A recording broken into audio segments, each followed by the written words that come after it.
Bonjour à vous, c'est Stéphane Lilti. Bonjour. Merci d'être avec nous ce matin. Avec vous, bien sûr, on va revenir sur la peine requise contre Hervé Ryssen, antisémite, négationniste notoire. Stéphane Lilti, 8 mois de prison ferme supplémentaire et 12 000 euros d'amende. Est-ce que vous êtes satisfait de cette peine requise mercredi par le procureur ? Écoutez, les peines fermes commencent à être requises et mises en application. C'est plutôt une bonne chose quand on sait que l'intéressé a 17 condamnations au compteur, au casier judiciaire, et qu'il continue, livre après livre, tweet après tweet, à répéter les mêmes choses. Il a déjà consacré 12 livres au mot de 4 lettres, comme il dit. Il se définit lui-même comme un judéologue, et il développe une théorie de l'antisémitisme. Donc il est effectivement opportun que la justice mette le haut là. Stéphane Lilti, ce qui est aussi terrible, c'est que c'est un ancien professeur d'histoire à qui vous avez affaire régulièrement. Oui, ça fait un peu frémir, effectivement. Il était professeur d'histoire en banlieue, dans un collège, il explique lui-même qu'il a voulu comprendre pourquoi les Juifs étaient aussi présents autour de la révolution russe, comme il dit, pourquoi ils tenaient les manettes de l'économie, de la finance. Enfin bref, il a cherché à approfondir son fantasme antisémite, un fantasme qu'on connaît bien. Il a dit aussi, Hervé Ryssen, Stéphane Lilti, qui ne prononcerait plus ce mot de juif. Il dit en prison on réfléchit, c'est trop risqué. À chaque fois que j'envoie un tweet, c'est un procès, je n'en peux plus. Au bout de 10 ans, j'ai compris, j'arrête tout. Il va tout arrêter, selon vous?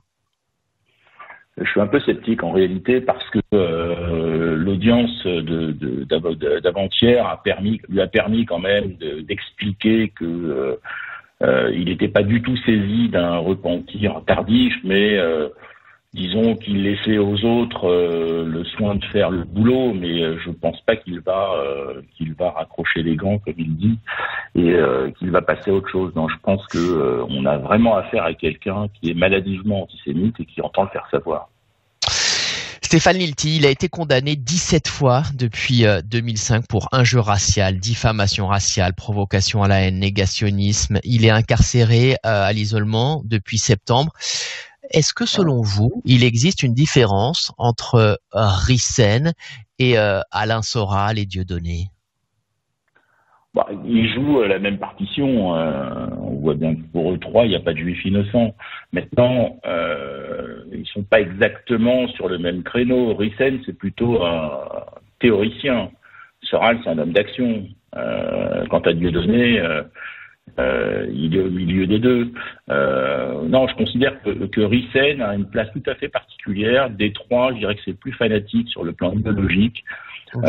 C'est aussi le plus dangereux puisque son terrain de jeu c'est beaucoup Internet et la mission qu'il s'est donnée c'est le prosélytisme, c'est de faire comprendre comme il dit et partager ses idéaux en particulier à la jeunesse. Je pense que c'est des trois c'est le plus fanatique et le plus dangereux. Et justement, vous parlez de cette jeunesse, il y a beaucoup de jeunes, il y a beaucoup de personnes qui suivent Ryssen sur les réseaux sociaux, plus qu'un Dieudonné ou qu'un Alain Soral.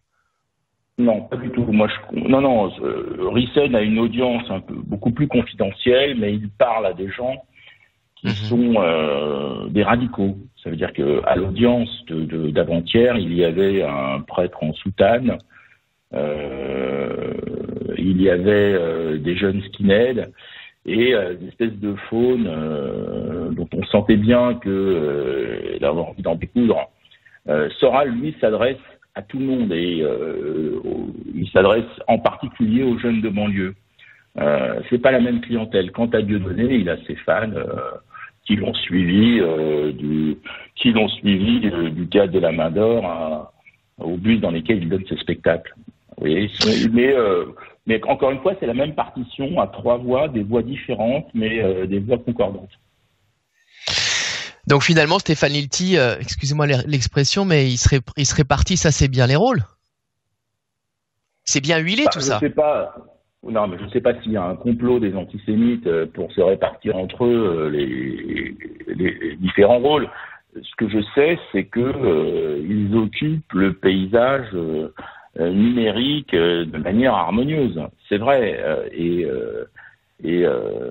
Entre les trois, je pense qu'on a affaire à une véritable escadrille de militants qui permettent d'attraper dans leur filet beaucoup de gens, donc pas forcément tous des idéologues d'extrême droite, des gens qui cherchent, des jeunes déboussolés, et ça peut déboucher sur des actions violentes. C'est ça le problème. Nous savons en Europe que contrairement aux États-Unis, que les mots provoquent des actes.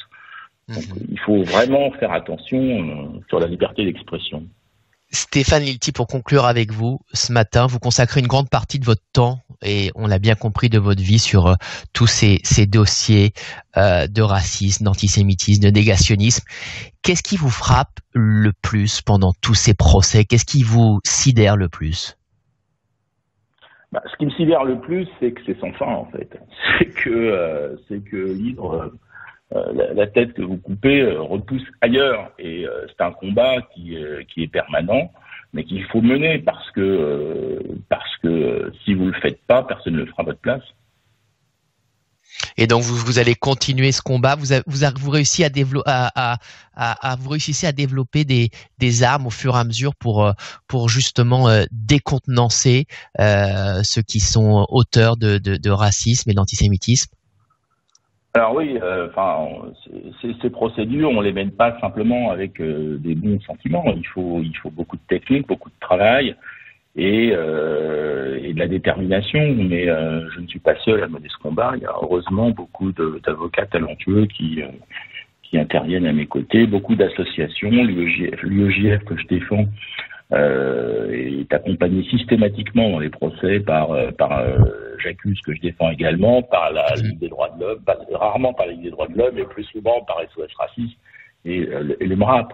Voilà, donc c'est un combat collectif qui ne concerne pas seulement les Juifs, je voudrais quand même le préciser, puisque en fait l'intolérance n'a qu'un visage, c'est le visage de la haine, et elle frappe aussi bien les homosexuels que les noirs, que les musulmans, que les arabes, frappe tout le monde. Donc on peut pas diviser le combat, il est universaliste.